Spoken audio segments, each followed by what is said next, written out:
Assalamualaikum warahmatullahi wabarakatuh. Izinkan saya memperkenalkan diri. Nama saya Mevarinda Amara, MPM 21150611125. Nah, di sini saya sebagai moderator dari kelompok 4 akan mempresentasikan hasil diskusi dari kelompok kami. Nah, sebelumnya izinkan kami memperkenalkan diri terlebih dahulu. Yang pertama, boleh perkenalan? Nah, kan nama saya Brilian Nur Hidayat dengan MPM 211506140. Perkenalkan, nama saya Faiz Ridho Utomo dengan nomor NPM 21150611037. Izin memperkenalkan diri, nama saya Melinda Sari Sumedio Putri dengan NPM 21150611016. Izin memperkenalkan diri, nama saya Aroman Faroji, NPM 21150610667. Nah, baik, materi yang pertama akan dijelaskan oleh Brilian. Kepada Brilian dipersilakan.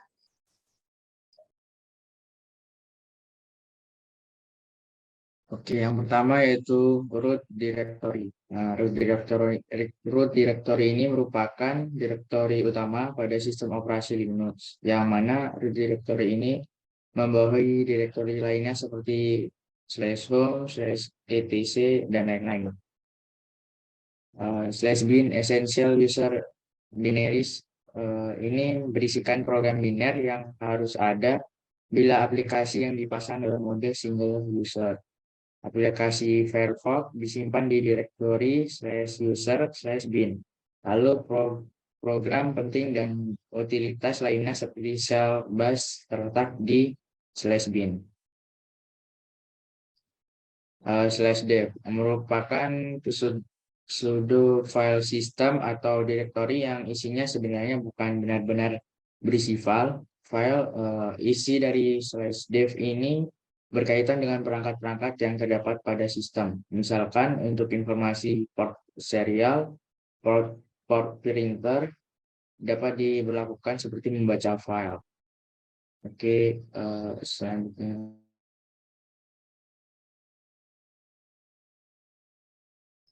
Yang selanjutnya akan dibacakan oleh Pak Isrido. Baik, terima kasih moderator. Yang selanjutnya adalah /etc. /etc merupakan direktori yang berisi file-file konfigurasi sistem.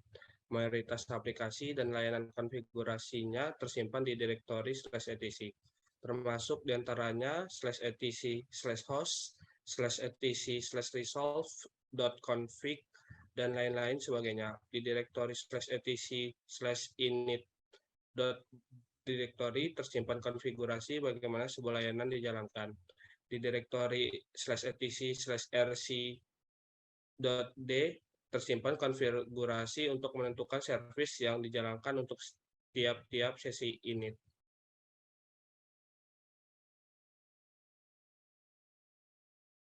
Yang selanjutnya ada /home. /home merupakan sebuah direktori dari pengguna yang tersimpan di direktori nama user masing-masing sebagai pengelompokannya untuk beberapa sistem Linux yang dispesifikasikan untuk server. Direktori pengguna masih dikelompokkan lagi ke dalam /home/users. Di dalam direktori /home/nama user tersimpan konfigurasi yang spesifik terhadap user tersebut.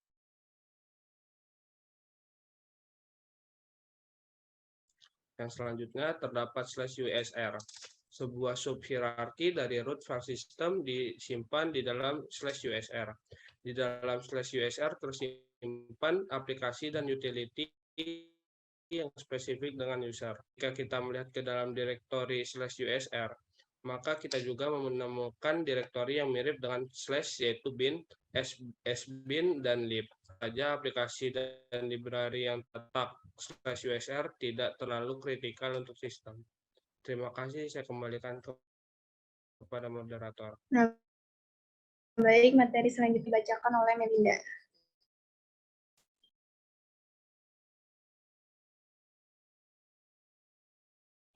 Terima kasih moderator. Jadi yang selanjutnya ada media. Direktori media berisi subdirektori yang mewakili sebuah perangkat removable yang dimasukkan ke komputer. Misalnya, ketika kita akan memasukkan DVD ke komputer. Linux otomatis akan membuat direktori baru di dalam media. Kemudian kita bisa mengakses DVD tersebut dengan masuk ke direktori.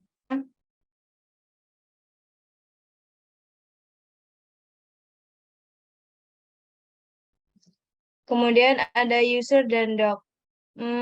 Merupakan tempat untuk menyimpan dokumentasi dan catatan yang berkaitan dengan aplikasi. Apabila aplikasi third party yang digunakan merupakan aplikasi yang dikembangkan dengan baik, maka tentunya juga menyediakan file dokumentasi yang dapat dibaca dalam user atau doc. Next. Kemudian ada OPT, direktori atau bin berisikan program binar yang harus ada bila sistem yang dipasang dalam mode single user. Aplikasi VirecVox disimpan di direktori user atau bin. Lalu, program penting dan utilitas lainnya seperti Cellbus terletak di bin. Terima kasih, saya kembalikan kepada moderator.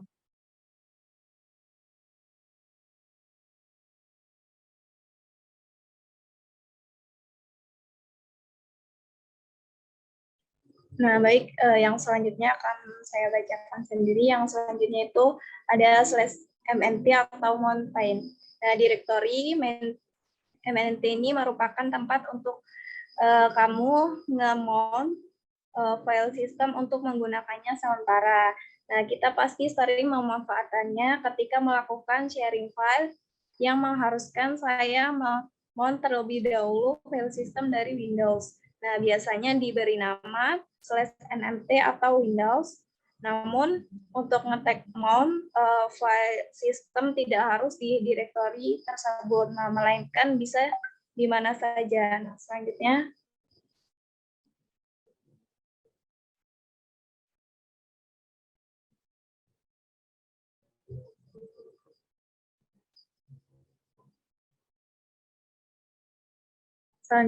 /procs. Nah, direktori ini hampir mirip dengan direktori /div karena tidak berisi file standar, melainkan berisi file-file khusus yang mempresentasikan sistem dan proses informasi. Next.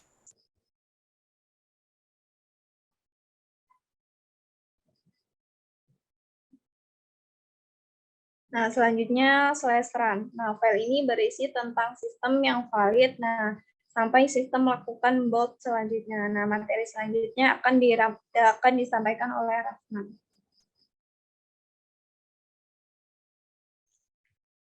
Terima kasih moderator atas waktunya. Yang selanjutnya ada /bin.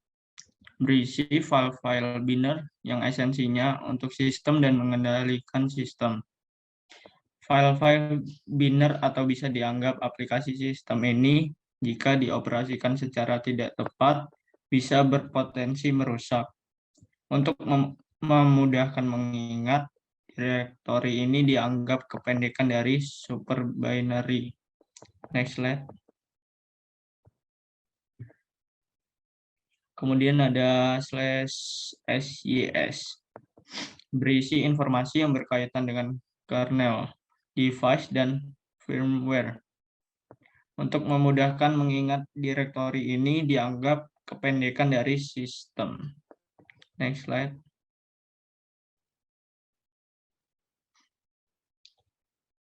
Kemudian yang terakhir ada /temp. Folder untuk digunakan oleh semua aplikasi yang memerlukan ruang untuk membaut temporary file saat aplikasi bekerja. Sekian dari saya kembalikan ke moderator. Nah, baik, itu saja materi yang dapat kami sampaikan. Kurang lebihnya saya mohon maaf. Saya akhiri. Wassalamualaikum warahmatullahi wabarakatuh.